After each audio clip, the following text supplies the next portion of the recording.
Alright, today's ride will most likely be a Zone 1 ride.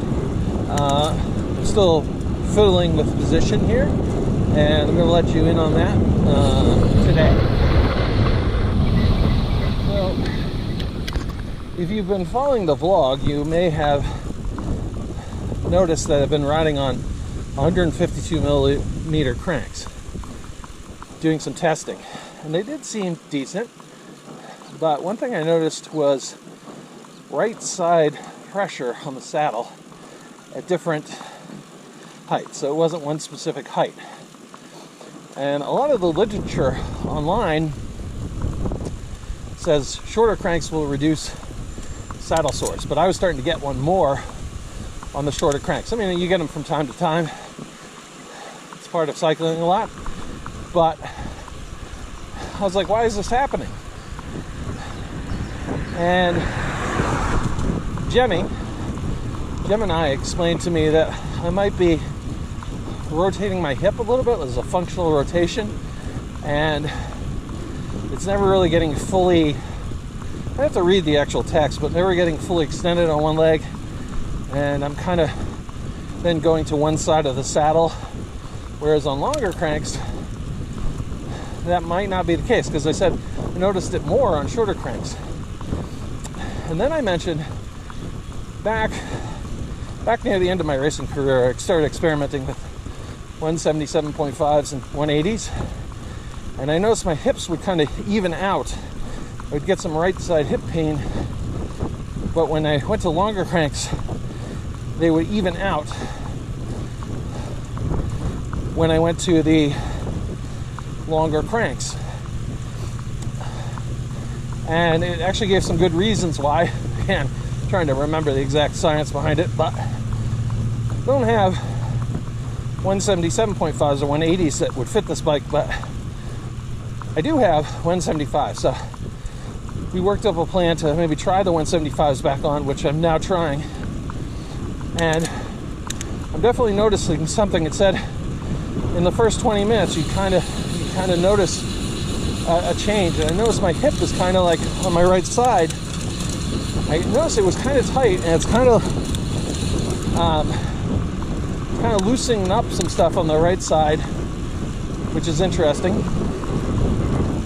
And overall, I also spoke with it. I said also what I noticed was when I had a higher leg extension, like measured statically closer to 25 to 26 degrees, it was also better, regardless of crank length.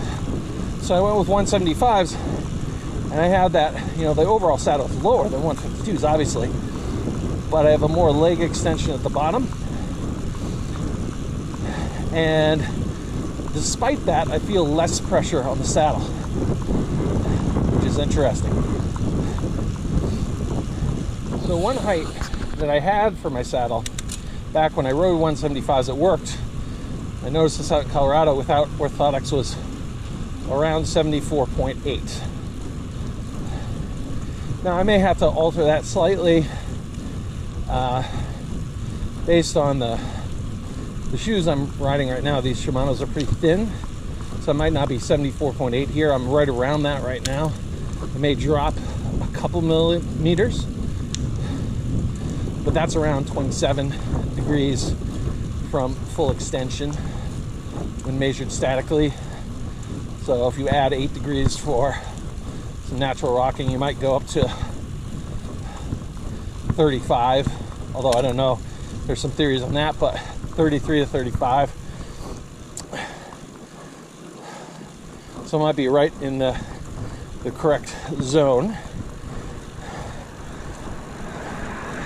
because static and dynamic measurements vary in the angles. Well, the one thing I noticed is I seem to be loosening some of the tightness in my right side, which has been increasing as of late, which may be because I was a little too rotated.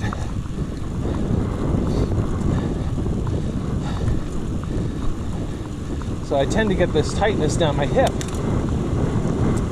or down the mid side of my upper body that goes down over my hip and across my IT band and all that.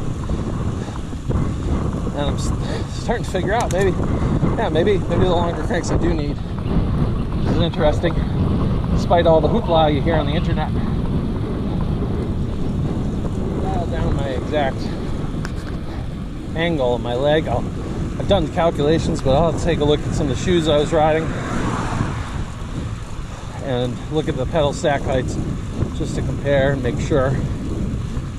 Now, one thing I have noticed as I'm riding along here, kind of zone one-ing it, is that my left hip is now tightening up a little bit, which would make sense if I'm unweighting or taking off some of the pressure on my right. Now it's kind of evening out a little bit.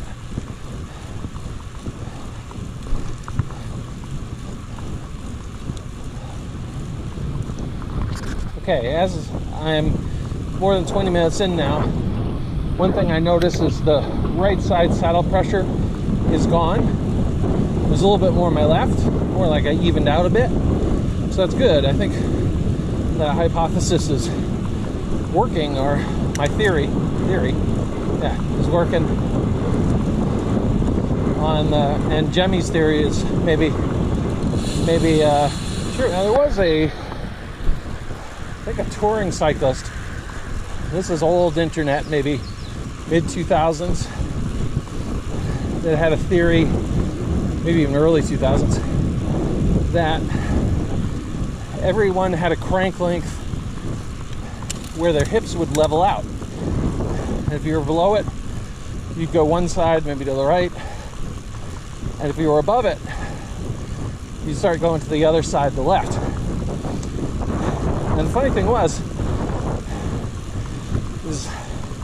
around 2008, I think I had it dialed in where it was about even. It was maybe 177.5, 175 to 177.5.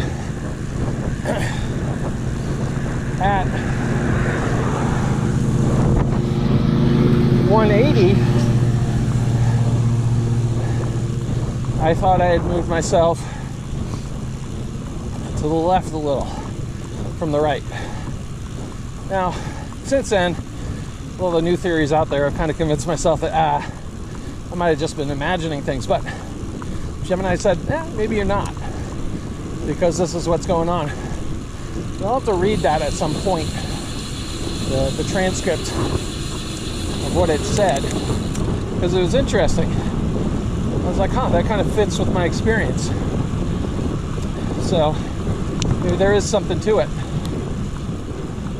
The longer crank set that I'm now riding is I definitely am a bit more upright in position, but I would argue that going fast on the bike is more from being able to train correctly, which